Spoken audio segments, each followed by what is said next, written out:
ఎవరైనా ఆయనకు అపచారం తలపెడితే నెక్స్ట్ జన్మ కాదు ఈ జన్మలోనే మీరు పనిష్మెంట్ తీసుకుంటారనేది నా ప్రగాఢ విశ్వాసం. అది జరుగుతుందని చెప్పి కూడా నేను మీకు తెలియజేస్తాను. ఇప్పుడు కూడా నాకు కొన్ని అనుమానాలు ఉన్నాయి దిశ. అక్కడక్కడ దాడులు చేస్తున్నారు, తప్పించుకుంటున్నారు. నేను ఒకటే ఈ హౌస్లో చెప్తున్నా, ఎవరైనా దేవాలయాల జోలికి వచ్చినా, ప్రార్థనాలయాల జోలికి వచ్చినా ఈ ప్రభుత్వం ఎట్టి పరిస్థితుల్లో ఉపేక్షించమని గట్టిగా వార్నింగ్ ఇస్తున్నా. డెమాన్స్ట్రేటివ్గా చేసి చూపిస్తామని చెప్పి కూడా నేను మీకు తెలియజేస్తున్నాను. నెక్స్ట్, ఇవన్నీ అధ్యక్ష, నేను ఇక్కడ ఒక్క విషయం మీకు చెప్పాలి. ఇది ఏదో ఈ మధ్య కాలంలో జరిగింది అనేది కాదు అధ్యక్ష. రాజశేఖర రెడ్డి గారు ఉన్నప్పుడే ప్రారంభమైంది. రాజశేఖర రెడ్డి గారు ఉన్నప్పుడు అధ్యక్ష, ఇది 7 కొండలు కాదు 2 కొండలని ఉత్తర్వులు ఇచ్చాడు. ఆ ఉత్తర్వు కూడా 338 జీవో ఇచ్చాడు. ఆ జీవో ఇచ్చినప్పుడు మేమందరం కూడా గట్టిగా ఫైట్ చేశాం, అసెంబ్లీలో ఫైట్ చేశాం. కడాన్ని నేను మొక్కున్నాను, మళ్ళీ ఇది సాధించి మీ మొక్కు తీర్చుకుంటాను, నడిచి వస్తానని చెప్పి వెంకటేశ్వర స్వామి మొక్కుని ఫైట్ చేస్తే 2 సంవత్సరాల దిశ 16/2/2005 జీవో ఇష్యూ చేసింది. ఎవరు ఇష్యూ చేశారు అధ్యక్ష? శామ్యూల్ అధ్యక్ష ఆ రోజు ప్రిన్సిపల్ సెక్రటరీ పంచాయతీరాజ్. నేను ఎందుకు మళ్ళా ఈ మాట మాట్లాడుతున్నామంటే, ఒక్కొక్కసారి డెలిబరేట్గా ఏ విధంగా చేస్తారనేది ఎగ్జాంపుల్ ఇది. శామ్యూల్ ఇది క్రిస్టియన్, తప్పులేదు. కానీ బ్రిటిష్ వాళ్ళు కూడా తలపెట్టరటువంటి ఆలోచనకు నాంది పలికిన వ్యక్తులు వీళ్ళు. వాళ్ళ కమిట్మెంట్ ఉండొచ్చు, కానీ ఎప్పుడు కూడా మనం అందరం మాట్లాడితే దిశ 7 కొండలవాడ వెంకటరమణ గోవిందా గోవిందా, ఇది స్లోగన్. 7 కొండలు ఆయన విన్నది మనందరి యొక్క మనోగతమే కాదు, అందరం కూడా అదే స్లోగన్ కింద వెళ్ళాం. అలాంటిది 2 కొండలు అని చెప్పి ఇచ్చి 2 ఏళ్ళు దేశం అంతా ఆందోళన జరిగితే మళ్ళా రివైజ్ చేసి ఇచ్చారు. ఇప్పుడు ఆ పార్టీ మాట్లాడుతున్నారు, వాళ్ళు రివైజ్ చేసి దివ్యక్షేత్రం చేస్తే నేను అపోజ్ చేశానంట. కలలో కూడా చేయలేను అధ్యక్ష, ఇమాజిన్ చేయలేను. ఆ విషయం గుర్తుపెట్టుకోవాలి. నేను ఇదే అసెంబ్లీలో చెప్పా. మీరు అనుకుంటున్నారు వెంకటేశ్వర స్వామి శక్తి లేదని. ఎవరైనా ఆయనకు అపచారం తలపెడితే నెక్స్ట్ జన్మ కాదు ఈ జన్మలోనే మీరు పనిష్మెంట్ తీసుకుంటారనేది నా ప్రగాఢ విశ్వాసం. అది జరుగుతుందని చెప్పి కూడా నేను మీకు తెలియజేస్తాను. అలాంటి పవర్ఫుల్ డైటీ అధ్యక్ష. కలియుగ వెంకటేశ్వర స్వామి, కలియుగ దేవుడు, అలాంటి దేవుడికి అపచారం చేయడం కరెక్ట్ కాదని చెప్పి కూడా నేను మీకు తెలియజేస్తున్నా. తర్వాత నెక్స్ట్ అధ్యక్ష, ఇది ఒకసారి చూస్తే అధ్యక్ష, ఇక్కడ ఇప్పుడు వేస్తున్నారు వైఎస్ఆర్ గారు ఇచ్చిన జీవో 747 ఏం చెప్తుందో తెలుసా? కొండపై ఆ నిబంధనలు ఎందుకు, ఈ జీవోను రద్దు చేస్తానంటూ 2009లో చంద్రబాబు హామీ. తప్పు చేసింది వాళ్లే, మనం పోరాడితే మొత్తం సమాజం తిరుగుబాటు చేస్తే భయపడి చేసింది వీళ్లే. ఇప్పుడు మళ్ళా తప్పుడు ప్రచారం చేసింది వీళ్లే. వీళ్ళు ఏమన్నాలో నాకైతే అర్థం కావడం లేదు. రోజుకు ఒక మాట మాట్లాడుతుంది. నెక్స్ట్, అదే మరి అధ్యక్ష, ఉడిపి మఠం ఫ్యాక్ట్ ఫైండింగ్ రిపోర్ట్ ఒకటి ఇమ్మని చెప్పి రాజశేఖర రెడ్డి గారు ముఖ్యమంత్రిగా ఉండగానే ఉడిపి పెజోవర్ మఠానికి చెందిన విశ్వేశ్వర తీర్థ స్వామీజీ తిరుపతిలో జరిగినటువంటి హిందూ మత వ్యతిరేక కార్యకలాపాలపై ఫ్యాక్ట్ ఫైండింగ్ కమిటీ ఏర్పాటు చేశారు అధ్యక్ష. ఆ రోజు జస్టిస్ భిక్షపతి అధ్యక్షులుగా, జస్టిస్ సిద్ధప్ప, మాజీ డీజీపీ టిఎస్ రావు, శ్రీమతి గీర్వాణి, పద్మావతి యూనివర్సిటీ మాజీ వీసీ డాక్టర్ ఆర్ శ్రీహరి, వీళ్ళందరితో కలిసి ఒక కమిటీ వేశారు అధ్యక్ష. ఆ రోజు ఫ్యాక్ట్ ఫైండింగ్ కమిటీ వేసి వాళ్ళు ఒక రిపోర్ట్ ఇచ్చే పరిస్థితికి వచ్చారు. ఆ రిపోర్ట్ ఇచ్చి తిరుమల కొండపై అన్యమత ప్రచారం జరుగుతూ ఉంది, దీన్ని ఆపాలి. తిరుమల తిరుపతి విద్యా సంస్థల్లో అన్యమత ప్రచారం జరుగుతూ ఉంది, ఆపాలి. టీటీడీలో ఉన్న అన్యమత ఉద్యోగులు తొలగించాలి. తిరుమలలో దుకాణాల్లో అన్యమతస్తులు ఉన్నారు, వారిని కూడా రిమూవ్ చేయాలి. కాంట్రాక్ట్ ఉద్యోగస్తుల్లో అన్యమతస్తులు ఉన్నారు, వారిని తొలగించాలి. తిరుమల కొండపై మద్యం, మాంసం వంటి కార్యక్రమాలు జరుగుతాయని నిరోధించాలి. బోర్డ్ ఆఫ్ ట్రస్టీ స్థానంలో ఏర్పాటు చేసిన స్పెసిఫైడ్ అథారిటీ అధ్యక్షుడిగా రోసయ్య ఐఏఎస్ క్రిస్టియన్ని తొలగించి హిందువులు నియమించాలి. టీటీడీ కళ్యాణ మండపాల్లో అన్యమత ప్రచారం నిషేధించాలి. వెంకటేశ్వర స్వామి అంటే 7 కొండలు అనేది ప్రపంచం మొత్తానికి తెలుసు. 7 కొండల పవిత్రత కాపాడి వాటిని పునరుద్ధరించాలి. టీటీడీ నిధులు హిందూ సమాజ హితం కోసమే ఖర్చు చేయాలి. టీటీడీ బోర్డు హిందూ మత విశ్వాసం ఉన్న వారికి ఇవ్వాలని ఆ రోజు ఫైట్ చేశారు అధ్యక్ష. అంటే అధ్యక్ష, ఇక్కడ నేను మీకు చెప్పాల్సింది ఇదే కాకుండా అధ్యక్ష, ఆ రోజు ఒకసారి చూస్తే ఇంకా కొన్ని జరిగాయి. ఎంత దారుణంగా జరిగాయంటే టీటీడీలో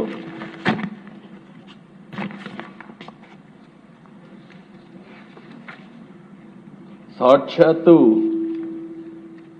పద్మావతి యూనివర్సిటీకి ఒక క్రిస్టియన్ని ఆ రోజు నామినేట్ చేసే పరిస్థితికి వచ్చారు రాజశేఖర రెడ్డి గారు. మేమంతా గట్టిగా ఫైట్ చేశాం. కన్వర్షన్స్ని బలవంతంగా చేసే పరిస్థితి కూడా వస్తే దానిపైన కూడా ఫైట్ చేసే పరిస్థితికి వచ్చాం. ఇలాంటి 1-2 విషయాలు కదా దిశ, చాలా విషయాల్లో ఆ రోజు వైస్ ఛాన్సలర్స్ నామినేట్ చేయడం ఇలాంటివన్నీ కూడా చేశారు. ఇవి చాలా, ఒక మాటలో చెప్పాలంటే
ఇక్కడ మీరు చూస్తే అధ్యక్ష,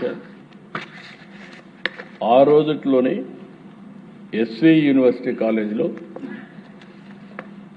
దేవ సంగీతం ఒక ప్రిన్సిపల్ని అపాయింట్ చేశారు. ఆయన ఆనవాయితీగా వచ్చేది వెంకటేశ్వర స్వామి టీటీడీ గ్రాంటు, అక్కడ డబ్బులు ఇస్తాం. ఆ డబ్బుల్ని ఉపయోగించుకున్నప్పుడు వెంకటేశ్వర స్వామికి స్టాచ్యూకి గార్లెండ్ వేయడం ఆనవాయితీ. ఆయన వస్తానే అది నిలిపేసే పరిస్థితికి వచ్చాడు. 2 పద్మావతి యూనివర్సిటీకి గ్రాంట్ ఇచ్చింది టీటీడీ గ్రాంట్తోనే పద్మావతి యూనివర్సిటీ పెట్టడం. అలాంటి పద్మావతి యూనివర్సిటీలో వీణా నోబుల్ దాస్ అని ఒకరిని వైస్ ఛాన్సలర్గా వేశారు. అది వేస్తే ఆవిడ వెంకటేశ్వర స్వామి ఫోటో తీసేసి ఆవిడ మొత్తం, ఆవిడ దగ్గర మీరు చూస్తే ముందర జీసస్ క్రైస్ట్ ఫోటో పెట్టుకునే పరిస్థితి వచ్చింది.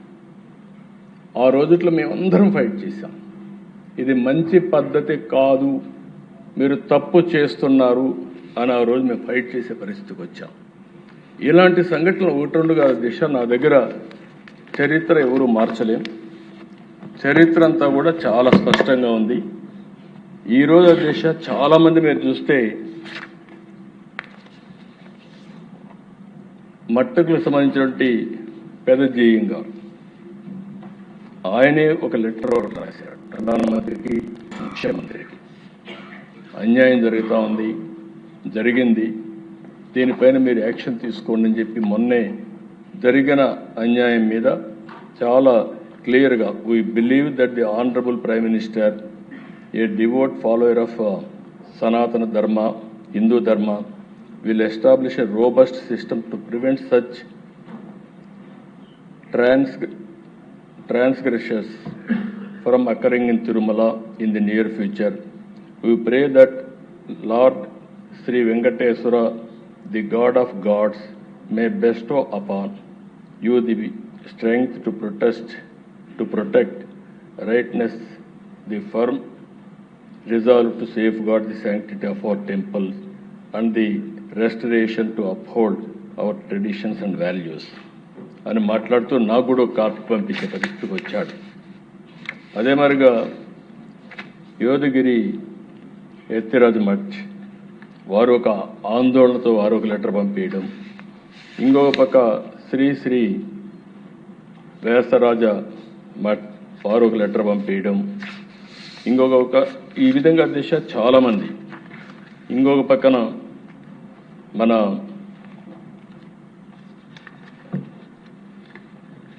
ఏదైతే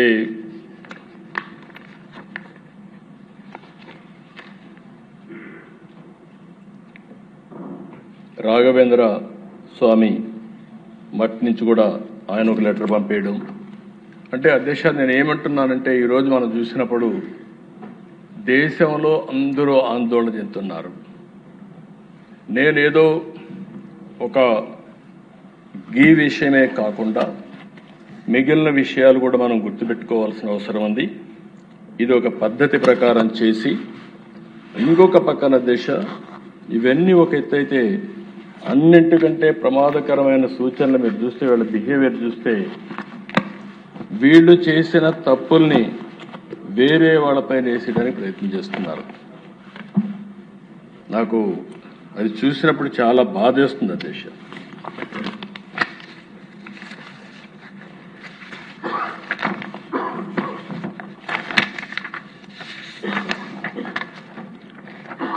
ఇది వైవి సుబ్బారెడ్డి గారి సతీమణి.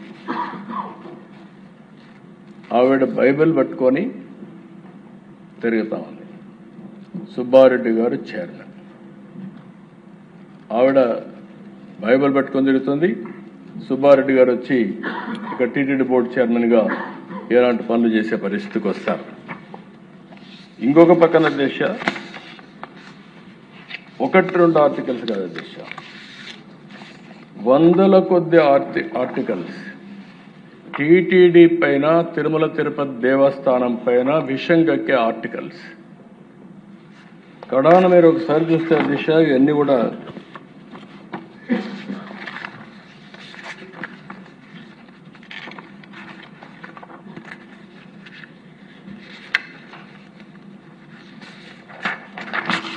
ఇది క్రిస్టియన్ సాంప్రదాయంలో కరుణాకరి డాటర్ మెదక్లో పెళ్లి చేసుకోవడం, మెదక్ చర్చిలో తప్పలేదు. మీరు అలాంటి వాళ్ళని టీటీడీ బోర్డు చైర్మన్ వేస్తే న్యాయం జరుగుతుందని అడుగుతాను. ఇలాంటివి నా దగ్గర అయితే దిశ ఒకసారి దీనిపైన రీసెర్చ్ చేసే పరిస్థితికి వస్తూ ఉంది, వీళ్ళు చేసిన అన్యాయాలు అవకతవకలు. ఇంకొక పక్కన మీరు ఒకసారి ఆలోచిస్తే ఇటీవల కాలంలో దిశ ఆంధ్రజ్యోతి ఒకసారి ఏసయ్య సేవలో టీటీడీని పెట్టేసి ఒక ఆర్టికల్ రాశారు దేశం. దానికి కూడా కారణం టీటీడీ వెబ్సైట్లో యేసు ప్రభు ఫోటో వచ్చేసే పరిస్థితికి వచ్చింది. దానిపైన ఒక లెటర్ రాసే వాళ్ళు వేశారు. వేస్తే ఏం చేయాలి అధ్యక్ష? ప్రభుత్వం కరెక్ట్ చేసుకోవాలి. కరెక్ట్ చేసుకోకుండా 100 కోట్ల రూపాయలు డెఫర్మేషన్, అదే సమయంలో క్రిమినల్ ప్రాసిక్యూషన్. ఇది ఎక్కడికి పోతామైతే మనకు అర్థం కావడం లేదు. తప్పు జరిగినప్పుడు తప్పు జరిగిందని బేషరతుగా చెప్పి కరెక్ట్ చేసుకుంటే ఉంటే దానికి వేసిన కేసు కూడా తిరుపతికి వస్తే ఆర్గ్యూ చేసింది సుబ్రహ్మణ్య స్వామి గారు. ఇవన్నీ నాకు చూస్తే దేవునికి అపచారం చేసే పరిస్థితుల్లో ఏ విధంగా జరుగుతున్నాయో కొన్ని ఉదాహరణల దిశ. కడాన దిశ నిన్న మొన్న నేను చెప్పకపోతే నేను భయపడ్డాను కూడా అంటారు. హెరిటేజ్ విషయం నేను ముఖ్యమంత్రి అయిన తర్వాత కానీ, నేను రాజకీయాల్లోకి వచ్చిన తర్వాత కానీ నేను ఆ రోజు మా కుటుంబ సభ్యులకి చెప్పింది, నేను రాజకీయాల్లో ఉంటాం, ప్రభుత్వంలో ఎక్కడ కూడా మీరు హెరిటేజ్ అనే పేరే రాకూడదు, ఏ దేవాలయం కానీ ప్రభుత్వ కార్యక్రమాలకు కానీ ఒక్క కేజీ కానీ ఒక్క లీటర్ కానీ మీరు ఇవ్వడానికి వీలు లేదని మేము అనుకున్నాం. దాని ప్రకారం ఇంతవరకు ప్రభుత్వంలో ఎక్కడా ఇవ్వనటువంటి సంస్థ హెరిటేజ్ సంస్థ దేశ. వీళ్ళు మాట్లాడతారు దేశ. మొన్న ఒకసారి మీరు సాక్షి పేపర్ చూస్తే